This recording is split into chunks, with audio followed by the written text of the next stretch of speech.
I'm Harper Vance. In the military, they say the most dangerous weapon isn't the jet. It's the pilot with nothing left to lose. Meet Captain Clare Waters. To the new generation, she was just a living relic, a combat pilot pushed into the shadows of a dusty archive room. But when Claire uncovers a lethal cover-up, a technical flaw that killed the love of her life and now threatens to turn a young lieutenant into collateral damage, she realizes her war isn't over. Faced with a corrupt commander and a system built on lies, Claire has a choice: stay silent and survive, or burn it all down to save a fellow soldier.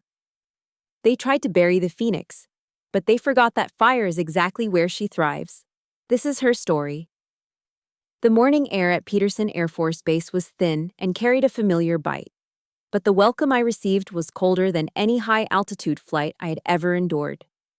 I arrived at the tactical briefing room at precisely 7:45, which was 15 minutes early because that is how I was raised and how I survived 20 years in the cockpit. The smell of JP-8 fuel hit me the moment I stepped into the hangar area, and for a split second, that heavy scent felt like home. It was the smell of life and death intertwined, but as soon as I pushed open the heavy steel doors of the briefing room, I realized I was no longer in a place that recognized me as a peer. Instead of the crisp snap of boots hitting the floor and the respectful silence I expected, I found 12 young pilots who looked like they had just walked off a college campus.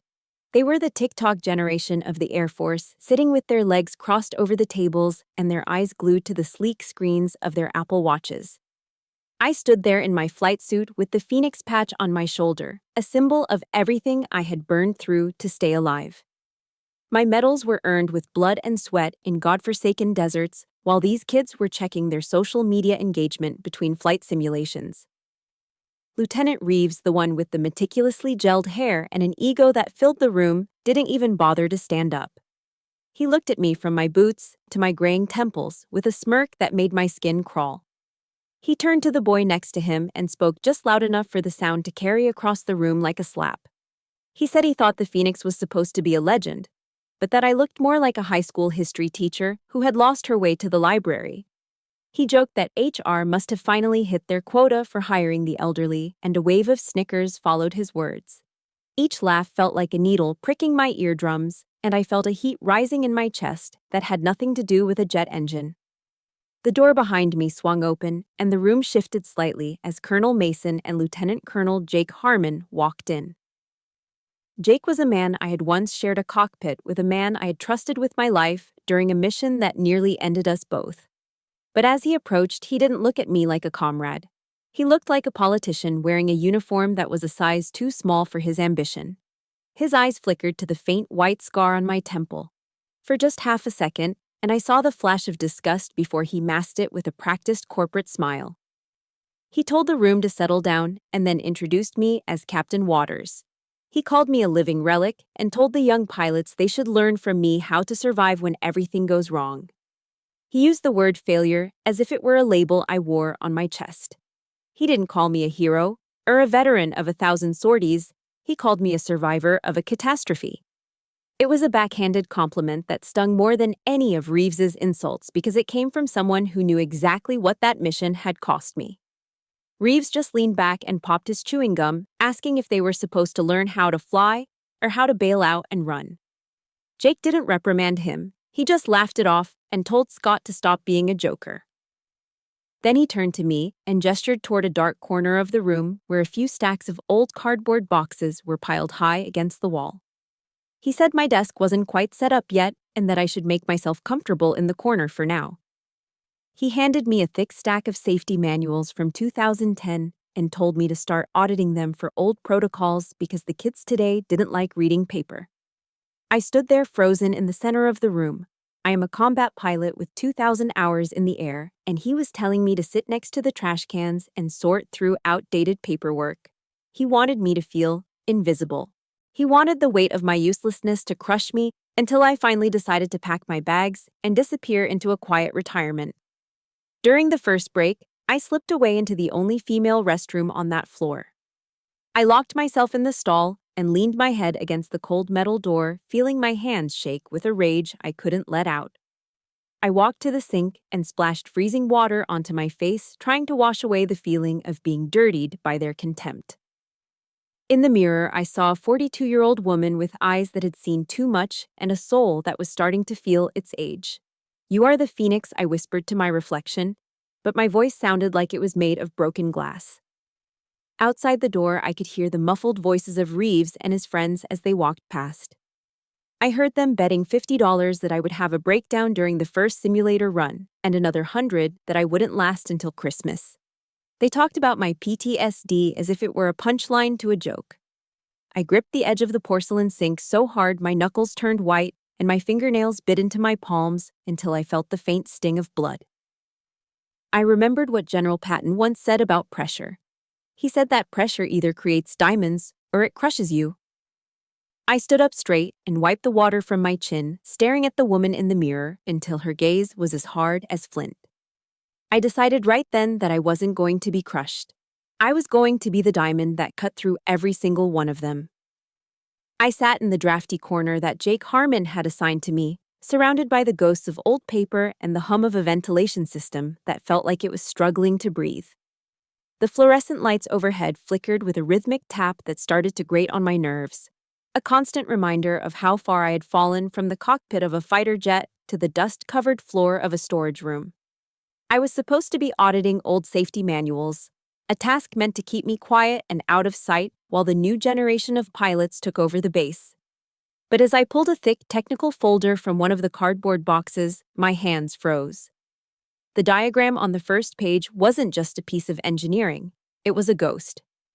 The layout of the thermal sensor grid, the specific logic gates for the early warning system, it was an exact mirror of the MH-60 Black Hawk I had flown in Syria. Suddenly, the smell of the damp basement office vanished. The air turned thin and scorching, tasting of copper and high-octane fuel. The flickering overhead light didn't feel like a bulb anymore. It felt like the strobe of a master caution alarm. I wasn't sitting in a plastic chair at Peterson Air Force Base. I was strapped into a vibrating seat with 115-degree heat searing my skin. I could hear the rhythmic thump, thump, thump of the rotor blades, but the pitch was wrong. It was a dying scream, the sound of a mechanical beast losing its fight with gravity. "Mayday! Mayday! We have lost tail rotor authority." Aaron's voice exploded in my headset, so clear and raw that I turned my head to look for him, half expecting to see his crooked grin and the way he always adjusted his visor when he was nervous. But all I saw in my mind's eye was the desert floor rushing up to meet us like a wall of fire. I remember the physical struggle, the way the cyclic felt like a living thing trying to break my wrists. Aaron was leaning over the center console, his eyes locked on a panel that had gone completely dark. He told me the system was blind. He said the thermal warning wasn't picking up the heat signature of the missile that was already tracking our exhaust. I remember the look on his face in those final seconds. Not fear, but a terrible, resolute clarity. He reached over and shoved me toward the open bay door as the helicopter clipped the jagged edge of a ridge. I fell into the burning sand, my lungs screaming as the air was sucked out of them by the force of the blast. I watched the Black Hawk vanish into a towering ball of orange flame, a funeral pyre for the man I loved. His last words were a whisper over the comms, a line from the 23rd Psalm about walking through the valley of the shadow of death. He didn't get to finish the verse. The desert wind carried the rest away. "Captain Waters, are you planning on actually working today, or are you just drooling on classified material?" The voice of Lieutenant Reeves cut through the smoke like a serrated blade, dragging me back into the cold reality of the briefing room. I jumped, my chair scraping harshly against the linoleum floor.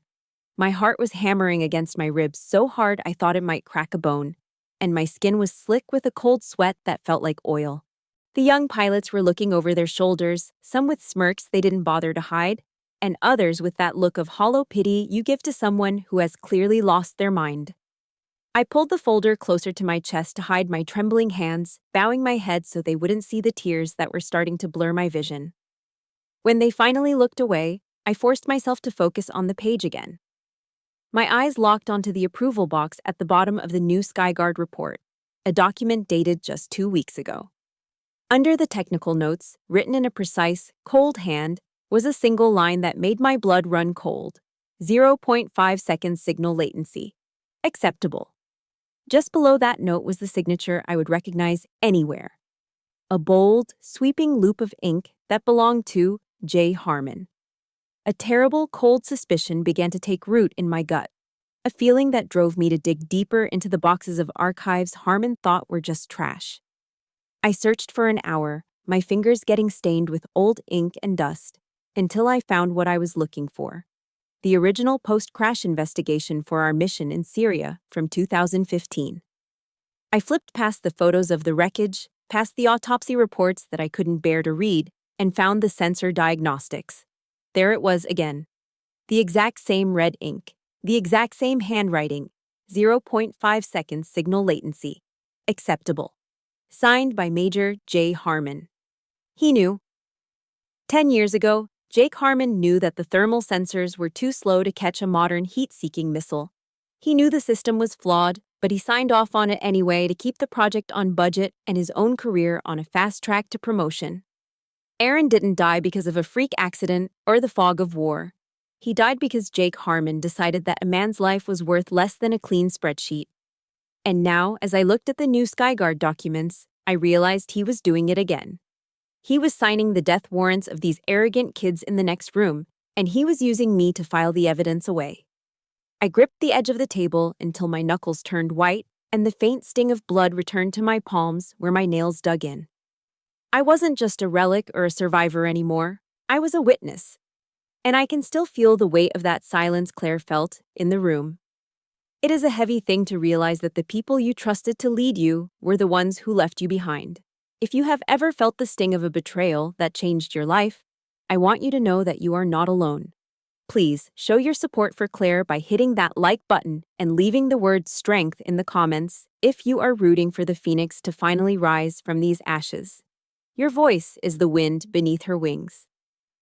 I waited until the deep silence of the night shift had settled over the base before I let myself slip toward the maintenance hangar.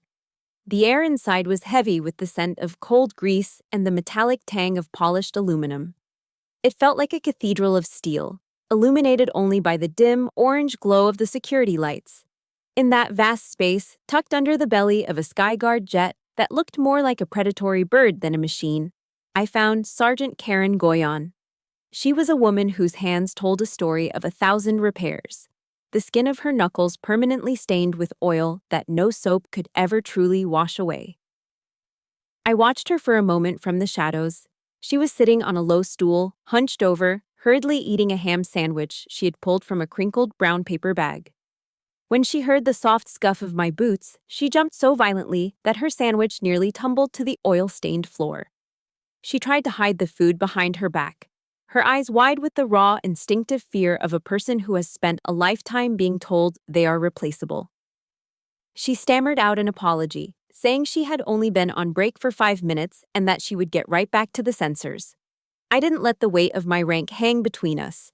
Instead, I stepped into the light and sat on a nearby crate, letting the silence breathe for a second to show her I wasn't there to reprimand her. I reached into my pocket and pulled out the report I had found, the one with Jake Harmon's unmistakable signature at the bottom. I asked her softly if she was the one who had run the diagnostics on the thermal system and why the signal latency error hadn't been flagged in the final log. Karen looked at the paper, then back at me, and I saw her resolve shatter like glass. Tears began to well in her eyes, carving clean tracks through the grease on her cheeks. She told me about her daughter, a little girl who struggled for every breath because of severe asthma. She explained that her inhalers cost $300 a month and that without her technical allowance and the military health insurance, she wouldn't be able to keep her child alive. She told me that Harmon had visited her personally, whispering that if she reported the lag, he would have no choice but to transfer her to logistics, effectively stripping her of the pay she needed to survive. It felt like a physical blow to my stomach. Harmon wasn't just cutting corners with technology. He was predatory, using the desperation of a single mother to bury the evidence of his own negligence. In that moment, Karen wasn't just a subordinate. She was part of the family I was starting to choose, a woman bound to me by shared wounds and the same silent oppression. The next morning, The sun rose over the Colorado plains in a wash of pale, deceptive gold. I pulled my old pickup truck into the base parking lot, my mind still heavy with Karen's confession, only to find Harmon leaning against the hood of a pristine black sedan. He wasn't wearing his politician's smile anymore. His face was a mask of cold, calculated authority. He walked over and tapped a ring against my driver's side window, the sound sharp and rhythmic, like a ticking clock. When I rolled it down, the scent of peppermint from his breath drifted in, a clinical smell meant to mask the rot of his character. He mentioned that he had heard I was taking late-night walks in the hangar and asked if I was looking for a loose bolt or if I was looking for trouble. He leaned in closer, his voice dropping to a low, dangerous silkiness. He reminded me that my psychiatric evaluation and my medical discharge records were still sitting on his desk, and that with a single stroke of his pen, he could have me declared unfit due to a relapse of paranoia. He told me I would lose my pension, my housing, and every scrap of dignity I had left. He told me to be a good girl, to sit in my corner, and to keep collecting a paycheck while I stayed out of his way. He walked away without looking back, leaving me in a silence that felt thick enough to suffocate. The threat was very real, and it carried a weight that threatened to crush my spirit. I'm a 42-year-old woman with no family to go home to and no safety net to catch me if I fall. If he followed through, I would be on the street within a month, another forgotten veteran lost in the system. I looked up at my rearview mirror, where Aaron's dog tags were hanging, the metal still bearing the faint, blackened scars from the fire that took him. Live for me, he had said. I realized then that living for him didn't mean surviving in a corner like a frightened animal. It didn't mean allowing more people to die because I was afraid of losing my comfort. My hands gripped the steering wheel until the leather groaned under the pressure. Harmon thought he could use my fear of poverty and my history of trauma to keep me quiet. But he made a fundamental mistake. He forgot that I had already watched the person I loved most burn to ash. I had already been through the fire, and once you have lost everything that matters, you realize that threats are just words. I wasn't just a survivor anymore. I was someone who had nothing left to lose, and that made me the most dangerous person on this base. The sound of the door clicking shut behind me in Jake Harmon's soundproof glass office was the quietest, most terrifying sound I had ever heard. It felt like the air was being sucked out of the room, leaving only the sterile, heavy scent of mahogany and expensive floor wax. Jake did not look up at first. He sat behind his polished desk, the gold of his wedding band catching the cold light as he tapped a rhythmic beat against a thick folder. It was a file from the Department of Veterans Affairs, stamped with a bold, red confidential across the center. The sound of his tapping, tap, tap, tap, reminded me of a countdown. A slow-motion fuse burning toward an explosion that would leave my life in ruins. He did not invite me to sit. He just looked at me with a gaze that was far too calm. A gaze that suggested he was a predator who had finally cornered his prey in a cage of her own making. He started by telling me he was worried, his voice dripping with a fake, medicinal concern that made my stomach churn. He mentioned that HR had shared my medical records, noting with a tilt of his head that I had not filled my prescription for Zoloft in 3 months. He looked at me the way a veterinarian looks at an old, diseased dog, with a mix of pity and the detached realization that it might be time to put the animal down. I reached for the folder, my fingers itching to reclaim the privacy he was so casually violating, but he pulled it back and opened it to a page marked with yellow highlighter. Then he began to read my most private thoughts out loud, his voice a flat, emotionless drone that stripped every ounce of dignity from my trauma. He read about the nights I woke up screaming, about the way I still heard Aaron's voice in the hum of the air vents, and about my supposed tendency to blame the system for my own personal failures. He looked up and gave me a crooked half-smile that did not reach his eyes. He told me that the technical errors I thought I had found and the signatures I thought I had seen were nothing more than the hallucinations of a lonely woman who was drowning in grief. He called me a psychiatric patient who had lost her grip on reality, using my own pain as a weapon to invalidate everything I knew to be true. The words felt like acid hitting my skin, burning away the soldier I used to be and leaving only a hollowed-out shell. Before I could find my voice, he pushed a document across the desk, a form for mandatory medical leave. He told me to sign it, to go home and rest while collecting 60% of my disability pension. He said it would be enough to rent a small apartment and maybe get a few cats to keep me company. Then he leaned in, his voice dropping to a whisper that felt like a snake coiling around my throat. He told me that if I did not sign, he would trigger a formal mental competency hearing. He promised that I would lose my commission, my health care, and every scrap of honor I had left. He painted a picture of me as a crazy old woman wandering through a park in Denver with nowhere to go. He knew exactly which nerve to hit.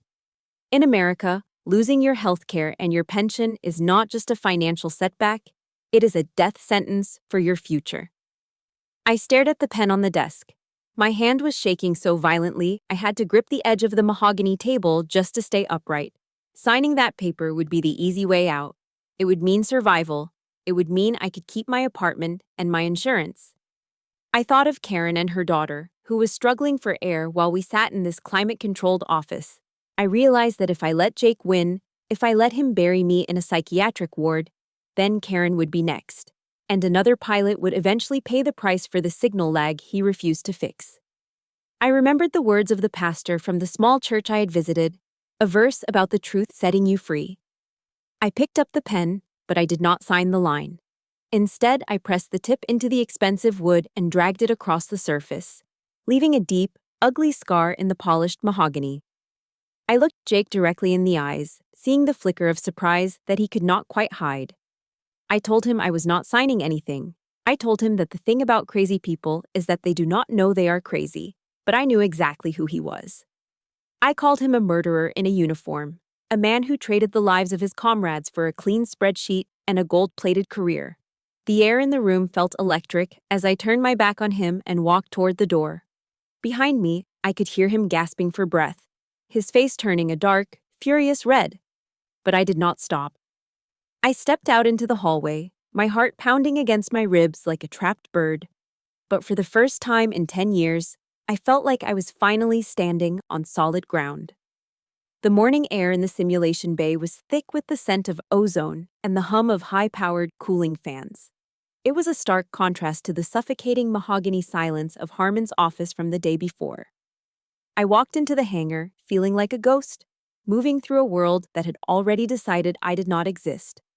My encounter with Jake had left a lingering coldness in my marrow, but there was no time to dwell on it. Today was the Level 5 simulation, the final gate before these young pilots were cleared for live flight in the new Skyguard prototypes. I saw Lieutenant Reeves standing near the primary cockpit module, surrounded by his circle of admirers. He looked like a rock star preparing for a world tour, not a pilot about to test a multi-million-dollar piece of military hardware. He was laughing, throwing high fives, and when he saw me, he shot a wink that felt like a needle under my skin. He asked if I had brought my heart medication, bragging that he was going to tear through the sound barrier so fast I would probably get whiplash just watching the monitor. I took my seat at the technical monitoring station, a position purposely tucked away in a dimly lit corner far from the main observation deck. I was isolated, a deliberate choice by Harmon to keep me on the periphery. Jake himself stood on the raised platform behind us, his arms crossed over his chest, his eyes fixed more on the back of my head than on the flight data. He leaned into the intercom and told Scott to show the old school how a real Top Gun handled business. The arrogance in the room was palpable, a thick layer of bravado that blinded everyone to the subtle warnings already blinking on the secondary diagnostic screens. The simulation began with the roar of a digital engine. Reeves was talented, I had to admit that much. He handled the simulated G-forces with a natural ease that reminded me of how I used to feel before the world turned gray.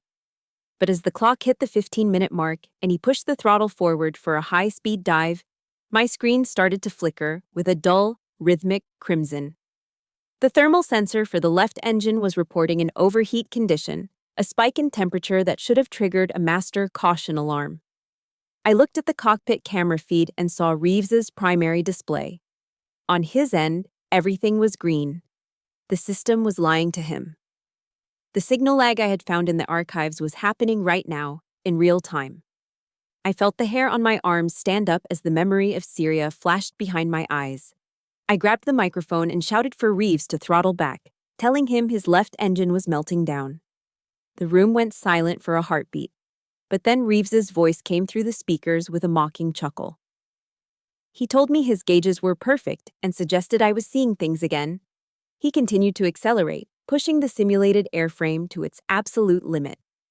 I looked up and saw Harmon rushing toward my station. He didn't look at the data. He didn't check the sensor logs.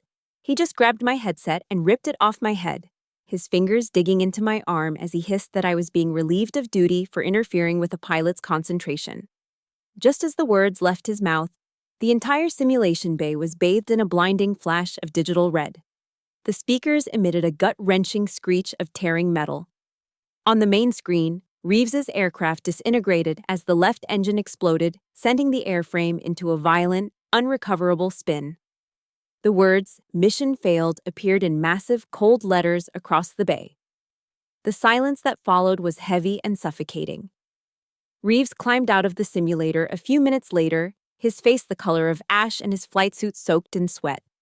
He looked like a man who had seen his own grave. He knew that if this had been a real flight over the Rockies, he would be nothing but a smear of charred debris. But Harmon was already moving. He walked over to Reeves and clapped him on the shoulder with a chillingly calm smile. He told him it was just a glitch in the software, a sensory overload that was too sensitive for a training run. He claimed that in the real world, the hardware would have held together. He then turned to the IT technician and ordered him to wipe the logs of the last 5 minutes, telling him to reset the system and record the session as a pass. He argued that they couldn't let a minor software hiccup delay their report to Congress. I stood up, my chair clattering against the floor, my voice trembling with a fury I could no longer contain. I told him it wasn't a glitch. I told him it was a real warning, and that if he kept ignoring it, he was going to send those boys to their deaths, just like he sent Aaron. The room felt like it was tilting on its axis as everyone stared at me, not with agreement, but with a terrifying, unified judgment. Harmon didn't argue. He didn't even raise his voice. He just looked at the security detail near the door and pointed at me. He told them to remove the crazy woman before she hurt herself or someone else. As they grabbed my arms and began to drag me toward the exit, I saw the young pilots looking away, choosing the safety of the lie over the danger of my truth. I was being erased in real time, cast out of the only home I had left. But as the heavy hangar doors shut behind me, I realized that the silence they were buying was going to cost them everything. I stood by the chain-link fence, the cold metal biting into my scorched palms as I watched the runway. It had been 2 days since they dragged me out of the simulation bay like a common criminal, but my soul was still tethered to that asphalt. Harmon had pushed the flight test through, despite every warning light I had tried to scream about, dismissing my expertise as the delusions of a broken woman. Now, I watched the F-35 Skyguard, Lieutenant Reeves's ticket to glory, roar into the crisp, blue Denver sky. I gripped Aaron's charred dog tags until the jagged edges dug into my skin, a silent prayer for safety on my lips. But prayers are rarely heard by those who refuse to listen to the truth. At barely 500 feet above the ground, the sky seemed to crack open. A deafening metallic boom echoed across the base, followed immediately by a thick, jagged streak of oily black smoke. The bird did not glide. It fell like a broken iron kite, slamming into the end of the runway and skidding with terrifying momentum toward the fuel storage farm. The secondary explosion was a sound I felt in my marrow before I heard it. A massive fireball erupted, turning the horizon a violent shade of crimson and sending a pillar of soot toward the clouds. The sirens began their mournful, rhythmic wail, a sound that usually arrived far too late to change the ending of a tragedy. From where I stood, I could see the glass of the control tower reflecting the flames. I knew Harmon would be up there, frozen behind the safety of that glass, his political aspirations and his carefully constructed lies turning to ash in the heat. In that single heartbeat, the labels of the crazy woman and the living relic vanished from my mind. I was the Phoenix. I did not stop to think about policy or my lack of clearance. I vaulted over the security gate, my boots hitting the ground with a rhythmic thud as I ran toward the inferno, while everyone else was running away. The heat hit me like a physical blow, a devil's slap that instantly singed my eyebrows and the fine hairs on my arms. I reached the wreckage just as the smell of JP-8 fuel began to saturate the air, flowing like a river of liquid fire across the concrete. For a heartbeat, the world tilted on its axis. Syria came rushing back. The smell of Aaron's burning cockpit. The orange glow that had haunted my nightmares for a decade. My legs turned to lead, and my breath hitched in a throat already raw from the smoke. No. I reached out and slapped myself hard across the face, the sharp sting grounding me in the present. Reeves was not Aaron. I could not save Aaron, but I could save this boy, no matter how much he had mocked me. I took a shallow breath of toxic, soot-filled air and plunged through the wall of orange flame. The cockpit was a jagged mess of scorched composite and shattered glass. Reeves was pinned against the seat, his high-tech helmet shattered and blood masking the arrogant face I had grown to despise. He was not a Top Gun anymore. He was a terrified child, sobbing for a mother who was not there as the fire began to lick at his flight suit. My hands screamed in protest as I touched the white, hot metal frame of the canopy. I pulled my tactical knife and sliced through the nylon harness with frantic, jagged strokes. He was a dead weight, 180 pounds of muscle and paralyzing fear. "Stand up, you idiot!" I screamed over the roar of the fire, my voice cracking and failing. I used every ounce of strength left in my 42-year-old body, leverage born of desperation and the ghosts of my past, to haul him out of that death trap. We stumbled across the grass, my lungs burning and the world blurring into a haze of gray and gold. Just as we hit the damp earth near the fire hydrants, the auxiliary tank went. The shockwave tossed us forward like ragdolls, the heat of the blast searing the back of my neck. I landed on my back, gasping for air that did not taste like ash for the first time in minutes. Every inch of my skin felt like it was peeling away, and the pain was a white noise in my brain. But beside me, I saw Reeves's chest rising and falling in shallow, panicked bursts. I had beaten the Reaper, and for the first time in 10 years, I felt like I could finally breathe. I am Harper Vance, and watching Claire run toward that fire while the rest of the world stood still reminds me that our true worth is never defined by what people say about us, but by what we do when the world starts to burn. It takes a special kind of strength to save someone who once tried to break you. If Claire's courage moved you today, please show your support by hitting the like button and leaving the word strength in the comments to let her know she is not alone in this fight. Your voice is the wind beneath the wings of the phoenix. The smell of cheap industrial-grade antiseptic was the first thing that greeted me as I drifted back into a world that felt far too heavy for my tired bones. I was lying in a cramped, dimly lit ward at the Veterans Affairs Hospital, a place where the walls seemed to hold the echoes of 1,000 forgotten soldiers. My left arm was a throbbing mass of white bandages and sharp, rhythmic agony that felt like someone was driving nails into my marrow with every beat of my heart. There were no flowers on the bedside table and no cards from well-wishers, only the lonely, mechanical chirp of an outdated heart monitor that sounded like it was on its last legs. I struggled to sit up, the movement sending a wave of nausea through my chest, and I croaked out a question to the older nurse who was checking my IV bag. I asked about the boy, about Lieutenant Reeves. The nurse gave a tired, cynical grunt and told me that the young pilot had been airlifted to St. Luke's private hospital hours ago. She said he was in a VIP suite with private doctors and specialized care, while I was stuck here because my veterans insurance only covered the basic grade of pain medication and a shared room. The sting of that inequality was almost as sharp as the burns on my skin. A reminder that even in injury, the system had a very clear way of showing you exactly where you stood on the social ladder. The heavy door to the room creaked open, and Jake Harmon stepped inside, looking more like a corporate shark than a military officer in his perfectly tailored civilian suit. He was carrying a gaudy fruit basket wrapped in loud, crinkling cellophane, a gesture so transparently fake it made me want to retch. He did not ask how I was feeling or look at the bandages covering my burns.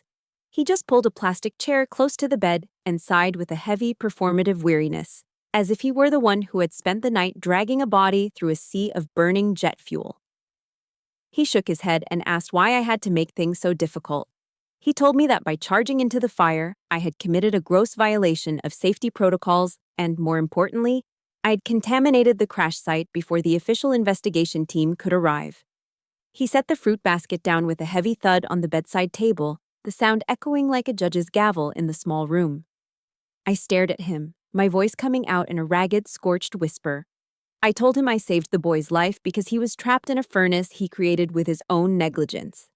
Harmon just let out a cold, hollow laugh and pulled a document from his pocket.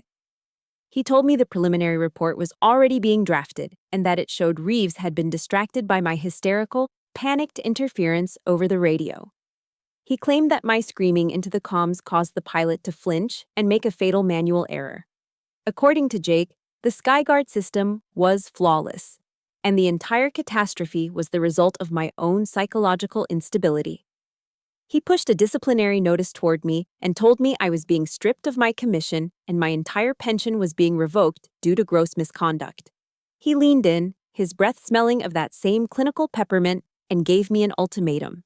He said I could keep my pension and my dignity if I signed a confession stating that the entire event was a hallucination caused by a severe relapse of post-traumatic stress disorder. He wanted to turn me into a scapegoat to protect a billion-dollar contract and his own seat in the high command. He was using my trauma as a shield, betting on the fact that the world would rather believe a decorated man in a suit than a broken woman in a VA bed. The rage that boiled up in my throat was hotter than the flames I had run through the day before, a pure, incandescent fury that pushed past the pain in my limbs. I looked him dead in the eye, my gaze fixed and cold like the sights of a rifle. I told him he could buy the board of directors and he could buy the press, but he couldn't buy the dead. I reminded him that Reeves was still alive and that as long as that boy was breathing, the truth would be waiting for him. Harmon just stood up, smoothed out his tie with a terrifyingly calm indifference, and told me that Reeves was in a deep coma. He whispered that by the time the boy woke up, he would remember exactly what Jake told him to remember. He walked out of the room without another word, leaving me alone with the rhythmic, lonely beep of the monitor and the realization that the war wasn't over. It had just moved from the sky to the shadows. The rain in Denver that night was relentless, a cold and steady downpour that rattled against the thin, single-pane windows of my hospital room like 1,000 skeletal fingers. The VA facility felt even more desolate in the dark, the flickering hallway lights casting long, distorted shadows that seemed to mock my isolation. I lay there, trapped in a body that felt like it had been put through a meat grinder, watching the digital clock on the wall crawl toward midnight. The pain in my arm was a jagged, rhythmic pulse, but it was nothing compared to the hollowed-out feeling in my chest. I felt like a discarded soldier whose truth had been buried under a mountain of corporate lies and political ambition. Just as I was beginning to sink into that familiar, heavy despair, the heavy door to my room creaked open, just a fraction of an inch at first. I tensed, my heart hammering against my bruised ribs, half expecting a security guard or perhaps another cold visitation from Jake Harmon. But it was not a uniform that stepped into the dim light of my room. It was Karen Guyan, her hooded jacket soaked through and her eyes darting around with the sharp, frantic energy of someone who knew they were being watched. She slipped inside and quietly slid the deadbolt into place, her breath coming in shallow, ragged bursts as she clutched an old, rusted metal cookie tin to her chest, like it was the most precious thing in the world. She moved to the side of my bed, the scent of damp wool and old engine grease filling the small space and grounding me in the reality of the hangar. She whispered that the base had been completely locked down after the crash, that the maintenance hangars were now crawling with Harmon's hand-picked investigators, and that every computer had been seized for auditing. She looked terrified, her hands trembling so much that the metal tin rattled in her grip with a dull, metallic clatter. She told me she had been faster than them, that she had seen the tiny window of opportunity when the fire crews were still spraying thick white foam on the smoldering wreckage of the F-35. She reached into the tin, pushing aside a few broken pieces of ginger snaps to reveal a small portable SSD drive with a charred, blackened corner. She told me it was the backup data from the flight's black box, something she had managed to pull from the diagnostic port before the site was cordoned off. Harmon believed the physical drive had been incinerated in the cockpit, but Karen had risked everything to prove him wrong. I took the drive from her, my own fingers shaking as I felt the residual warmth of the electronics against my skin. It was not just a piece of hardware, it was Karen's entire future, her career, and her freedom. I warned her that if they found this on her, she would spend the rest of her life in a federal prison. But she did not flinch. Karen reached out and took my hand, her rough, calloused palm a stark contrast to the sterile white sheets of the hospital bed. She told me that she had watched the news that afternoon with her daughter in their small, cramped apartment. They had seen the footage of me running through a wall of fire to save a boy who had done nothing but belittle me for weeks. Her daughter had looked up at her and asked if I was a superhero. And in that moment, Karen realized she could not look her child in the eye and continue to hide the truth. She said she could not let her daughter grow up thinking that her mother was a coward who stayed silent while good people were destroyed by bad men. Her words had a weight that no general's speech could ever match, a raw and beautiful testament to the power of the family we choose for ourselves in the darkest moments. She told me to do what was right, to show her daughter what justice actually looked like. And for the first time in 10 years, the crushing weight of my isolation began to lift. I was not just a relic or a patient anymore, I was a soldier again. And I finally had the key to unlock the cage Harmon had built around us. We huddled around the old, battered laptop Karen had smuggled in under her coat, the blue light of the screen reflecting in our wide, expectant eyes and casting a ghostly glow on the hospital walls. I plugged in the drive, my heart thudding in my ears like a drumbeat. The data was there, hundreds of folders containing the technical proof of the sensor lag that had nearly killed Reeves. But as I scrolled through the encrypted partitions, I found a hidden directory that had not been touched in years, a backup of Harmon's personal cloud from his time as a major. I clicked on an audio file dated 2014 and hit play. A low, static hiss filled the room, followed by a voice that made the air freeze in my lungs. It was Aaron. His voice was warm and steady, filled with the quiet authority and kindness I had loved so much. He was talking to Jake, telling him that the sensor chip was flawed, that it was a death trap for anyone who flew with it. He was begging Jake not to sign off on the project just to secure a promotion, telling him that he was essentially killing his own men for the sake of a clean spreadsheet. I had to cover my mouth with my bandaged hand to keep from screaming as the realization hit me like a physical blow. Aaron's death was not an accident of war or a failure of fate. It was a cold, calculated decision made by a man who valued his own ambition over human life. This was not just negligence. This was the smoking gun I had been searching for through 10 years of shadows. Aaron was speaking to me from the grave, and this time, I was going to make sure the whole world heard him. The transition from the cold, sterile walls of the Veterans Hospital to the blinding white lights of Washington, D.C., felt like a fever dream. 1 week later, I found myself standing in the heart of the Capitol under the massive domed ceiling of the Senate Armed Services Committee room. The air here was different than the hangar at Peterson. It tasted of old paper expensive cologne and the sharp electric ozone of a dozen television cameras. This was the arena of wolves where careers were made and destroyed with a single sentence. I sat in the witness row, my old dress uniform feeling a size too big for my frame, and my left arm still swathed in thick bandages that throbbed with a dull reminder of the fire. Across the room, Jake Harmon sat at the defendant's table, looking every bit the American hero. His uniform was crisp, his chest was a mosaic of colorful medals, and he wore a mask of calm professional concern that he had spent years perfecting. He was in his element, answering the senator's questions with a smooth, practiced confidence that painted a perfect picture of a technical mishap caused by human error. He was sacrificing my reputation to save $1 billion contract, and as he walked past me during a brief recess, he leaned in close enough for me to smell his peppermint breath and whispered that I should prepare my farewell speech because no one believed a broken woman over a decorated commander. When it was finally my turn to speak, the room went quiet enough to hear the hum of the cooling fans in the ceiling.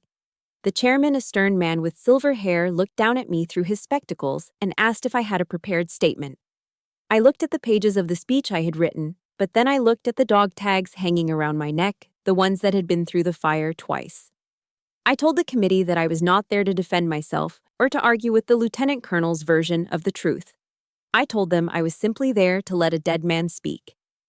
Harmon's lawyer jumped up with a frantic objection, claiming I was trying to turn a serious inquiry into a circus. But the chairman signaled for silence and allowed me to proceed. I reached out with my good hand and pressed play on the laptop Karen had helped me prepare. The static hiss filled the cavernous room, and then the voice of Aaron erupted from the speakers, echoing against the marble walls. It was the recording from 2014, where Aaron was begging Jake not to sign off on the faulty sensors. He called Jake a murderer in the making and warned him that he was trading the lives of his pilots for a seat at the high table. The silence that followed the recording was absolute and deafening. Harmon's face shifted from a healthy pink to a sickly gray, his jaw tightening as he realized the shadow he had tried to outrun for a decade had finally caught up to him. He stood up and shouted that the tape was a fake, a product of artificial intelligence meant to destroy his character, but his voice sounded thin and desperate in the vast room. I stood my ground, my voice steady and cold, as I told the committee that if they did not believe the dead, they should listen to the living. I gestured toward the heavy double doors at the back of the chamber, and they swung open with a dramatic creak. A nurse pushed a wheelchair into the room, and the gasps from the gallery were like a wave of sound. Scott Reeves sat there, his body wrapped in white gauze like a modern-day mummy, but his eyes were wide open and burning with a fierce, incandescent rage. He was the golden boy, the favorite who had been chosen to illustrate the success of the project, but now he was the ultimate witness to its failure. He took the microphone with a shaking hand and told the world that he had heard Harmon's direct order to bypass the thermal alarms. He told them how he had watched through the canopy as I ran into the flames while his commander stood safely on the observation deck and watched him burn. He called Harmon a merchant of lives and a coward who hid behind a uniform he no longer deserved. The arrogance that had sustained Jake Harmon for 20 years finally collapsed, and he sank back into his leather chair, looking small and fragile under the weight of the truth. The room exploded into a chaotic swarm of camera flashes and shouted questions as the reporters realized they were witnessing the fall of a titan. Harmon sat there staring at his own hands as if he were seeing them for the first time, while the generals who had sat behind him just minutes ago began to distance themselves like shadows at noon. The chairman's gavel came down with a thunderous crack that silenced the room, and he ordered the military police to take Lieutenant Colonel Harmon into custody immediately on charges of manslaughter and the falsification of official records. As they led him away in handcuffs, Jake turned and looked at me. One last time, his eyes filled with a terrifying mixture of hatred and pure, unadulterated fear. I did not feel the surge of hatred I expected. I did not smile or shout. I simply reached up and touched the metal tags on my chest, feeling the warmth of the polished steel against my skin. I whispered to Aaron that we had finally won, and for the first time since the sky fell in Syria, I felt the heavy, crushing weight on my soul begin to lift. The truth had not just liberated me, it had restored a sense of dignity that no military discharge or medical record could ever take away again. The golden light of an American autumn was a thing of beauty, a quiet brilliance that felt like a reward for finally surviving the long, bitter winter of my soul. I stood in the heart of Arlington National Cemetery, surrounded by the endless, rhythmic rows of white marble that stretched out like a silent army under the vast Virginia sky. The air was crisp, carrying the faint scent of dry leaves and the distant, somber tolling of a bell from somewhere across the grounds. I walked slowly until I stood before the stone that bore the name Aaron Vance, and for the first time in a decade, the sight did not shatter me. My eyes were clear, and my hands were steady as I reached into my pocket and pulled out the Silver Star Medal the Congressional Committee had recently awarded him posthumously. It was a heavy piece of metal, cold and bright, a formal recognition that his sacrifice had been a matter of honor, not a technical failure. I knelt on the damp grass and placed the medal on the ledge of the headstone, the silver gleaming against the white stone. I told him that he had been right all along, that I had finally brought the truth home, and in doing so, I had finally found my own way back too. The crushing weight I had carried on my shoulders since that day in Syria did not just disappear, it seemed to dissolve into the wind, leaving me with a profound, hollow peace that I had forgotten existed. I felt a deep sense of self-forgiveness wash over me, a realization that my survival was not a mistake to be regretted, but a mission that had finally been completed. A few weeks later, I returned to the base in Denver, but the woman who walked through those gates was not the ghost who had arrived months ago. I was there to sign my final discharge papers, to officially hang up the uniform that had become both my armor and my cage. As I walked across the tarmac, I saw a familiar figure waiting for me near the hangar. Scott Reeves was leaning on a pair of forearm crutches, his gait slow and deliberate, a far cry from the arrogant rock star who had once mocked my gray hair. His face bore the jagged pink scars of the fire, marks that would stay with him forever. But his eyes were different. They were older, humbler, and filled with a clarity that only comes from staring into the abyss and being pulled back. He stood as straight as he could and offered me a slow, perfect salute, a gesture of respect that had nothing to do with rank and everything to do with the truth we had shared. He asked me where I was headed next, calling me Phoenix with a tone that felt like a title of honor rather than a label. I told him that I was opening a counseling center for veterans, a place where people could come to fight their ghosts without having to do it in the dark. I wanted to ensure that no one else would ever have to feel like a relic or a psychiatric patient simply because they were carrying the weight of what they had seen. Reeves nodded, his voice thick with emotion as he thanked me for teaching him how to be a man before he ever truly learned how to be a pilot. At the main gate, I saw Karen waiting for me in a modest but brand new sedan, a symbol of the whistleblower reward and the promotion she had earned for her courage. Her daughter was in the back seat, her face pressed against the glass as she waved at me with a wide, toothy grin that made my heart ache in the best possible way. We were not related by blood, and our histories were worlds apart. But we were a family nonetheless, forged in the heat of a fire that should have consumed us both. Karen asked if I was ready for dinner, her smile warm and genuine, and I told her that I was, but this time we weren't going to sit in a parked car with greasy fast food. I told her we were going to a real restaurant, somewhere with white tablecloths and good wine, and that the meal was on me. We laughed together, a sound that felt like a victory in itself, a simple human moment of joy that Jake Harmon could never have understood. As we drove away from the base, I watched the heavy steel gates disappear in the rearview mirror, and I realized that the value of my life was never something that could be granted by a general or a committee. It was something I had claimed for myself the moment I decided that the truth was worth more than my own comfort. The final stretch of my journey felt like a metaphor for the rebirth I had undergone. I was driving my old pickup truck westward, the massive snow-capped peaks of the Rockies rising up before me like the walls of a cathedral. The windows were rolled down, and the cold, thin mountain air rushed in, whipping through my hair and tasting of pine and freedom. On the dashboard, Aaron's dog tags were resting in a small patch of sunlight. They weren't charred or blackened anymore. I had polished them until they shone like mirrors, reflecting the deep blue of the Colorado sky. I looked up and saw the long white contrail of a jet cutting a straight line through the atmosphere, thousands of feet above the earth.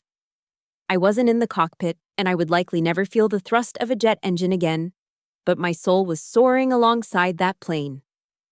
I had been broken, I had been burned to ash, and I had been cast aside as a relic of a forgotten war. But like the bird I was named after, I had found a way to rise from the debris of my own life. I am Clare Waters. I am a survivor, a witness, and a friend.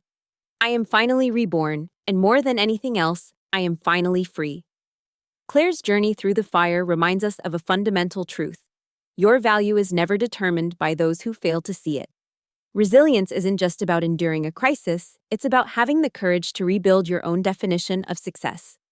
Often we are told our worth is tied to titles or the approval of toxic systems that treat us as relics. But as the Phoenix shows, true fulfillment comes from inner integrity and the power of self-forgiveness. When you choose to speak your truth, you aren't just fighting, you are finally liberating your soul. I'm so grateful you took this journey with me and Claire. This story is for everyone who has ever been sidelined or told they were not enough by the people they trusted. I want to hear your voice. Have you ever had to stand alone to do what was right? Please share your own experiences in the comments. Your strength inspires this community of soulmates more than you know. If this narrative resonated with you, Please like this video and share it with a friend who needs a reminder that they can rise again. Subscribe to stay connected with our stories of healing and strength.